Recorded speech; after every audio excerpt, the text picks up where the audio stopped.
ഒരു ദിവസം ഏറ്റവും ദരിദ്രരായ ജനങ്ങളാൽ എന്റെ രാജ്യത്തിലെ അരാഷ്ട്രീയ ബുദ്ധിജീവികൾ ചോദ്യം ചെയ്യപ്പെടും. ഏകാന്തവും ചെറുതുമായ ഒരു ജ്വാല പോലെ രാജ്യം ക്രമേണ മരിച്ചുകൊണ്ടിരുന്നപ്പോൾ എന്തു ചെയ്തു എന്നവർ ചോദ്യം ചെയ്യപ്പെടും.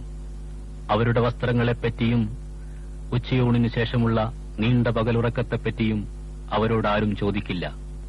ശൂന്യതയെ ചൊല്ലിയുള്ള അവരുടേതായ പൊള്ളത്തർക്കങ്ങളെപ്പറ്റി ഒരാളും നാളെ അന്വേഷിക്കില്ല. അവരുടെ സാമ്പത്തിക പദവിയെ ആരും കൂട്ടാക്കില്ല. ഗ്രീക്ക് പുരാണങ്ങളെപ്പറ്റി അവർ ചോദ്യം ചെയ്യപ്പെടില്ല. ഒരു ഭീരുവെപ്പോലെ അവരിലൊരുത്തൻ തൂങ്ങിച്ചാവുമ്പോൾ അവരനുഭവിക്കുന്ന ആത്മവിദ്വേഷത്തെപ്പറ്റി അവർ ചോദ്യം ചെയ്യപ്പെടില്ല. ഒരു ദിവസം ഏറ്റവും ദരിദ്രരായ ജനങ്ങളാൽ എന്റെ രാജ്യത്തിലെ അരാഷ്ട്രീയ ബുദ്ധിജീവികൾ ചോദ്യം ചെയ്യപ്പെടും. ദരിദ്രരായ മനുഷ്യർ വരും.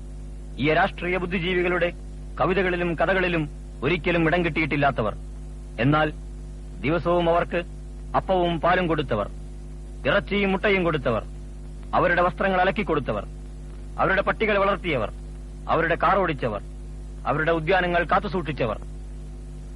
അവർ വരും, വന്നു ചോദിക്കും, യാതനകളിൽ ദരിദ്രന്റെ ജീവിതവും സ്വപ്നവും കത്തിയെരിയുകയായിരുന്നപ്പോൾ എന്തു ചെയ്യുകയായിരുന്നു നിങ്ങൾ?